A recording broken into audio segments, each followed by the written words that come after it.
Economists have advocated education to reduce poverty in Nigeria as the world marks the International Day for the Eradication of Poverty. They also want public officers to shun corrupt practices. Ademola Lawrence highlights their positions.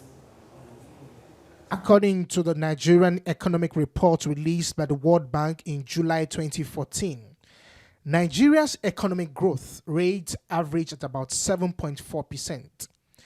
And for a country with huge economic potential, the level of poverty is unacceptable.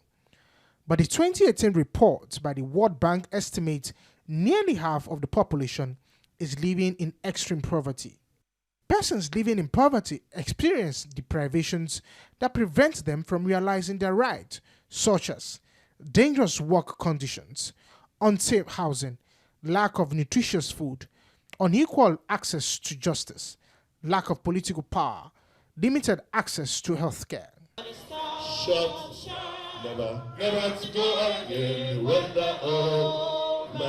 Even as the world looked to act together to empower children, their families and communities to end poverty, getting the 91.8 million who are extremely poor out of this pool remains doubting for Nigeria.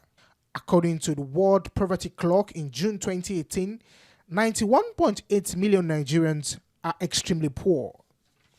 The World Bank also says a person can be said to be living in extreme poverty if they live below the poverty line of $1.90, which translates to 686 naira per day. Experts say for the country to be out of poverty, the political class and public officers must put the country first by not being selfish. The first thing will be to imbibe the culture of selflessness by thinking less of ourselves and thinking more of the society.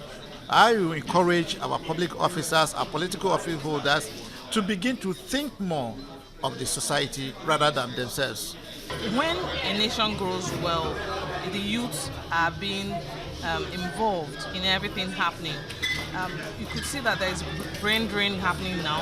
Why? Because they are looking for greener pastures. They also believe the government must invest in education as another way to tackle poverty. The Economists frown at the proposed budget for education in the 2020 budget, which is 48 billion naira. That is lower than what was allocated in 2018, which was 61.7 billion naira. Our educational system is grossly underfunded.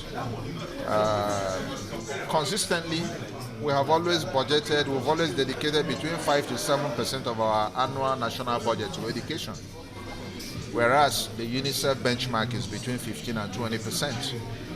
So it's like when you garbage in, you garbage out. So we have a workforce that is largely unemployable. It is hoped that if better policies that will have an effect on Nigerians will be put in place by the government, then the nation can gradually get out of poverty. Ademola Lawrence, TVC News, Lagos.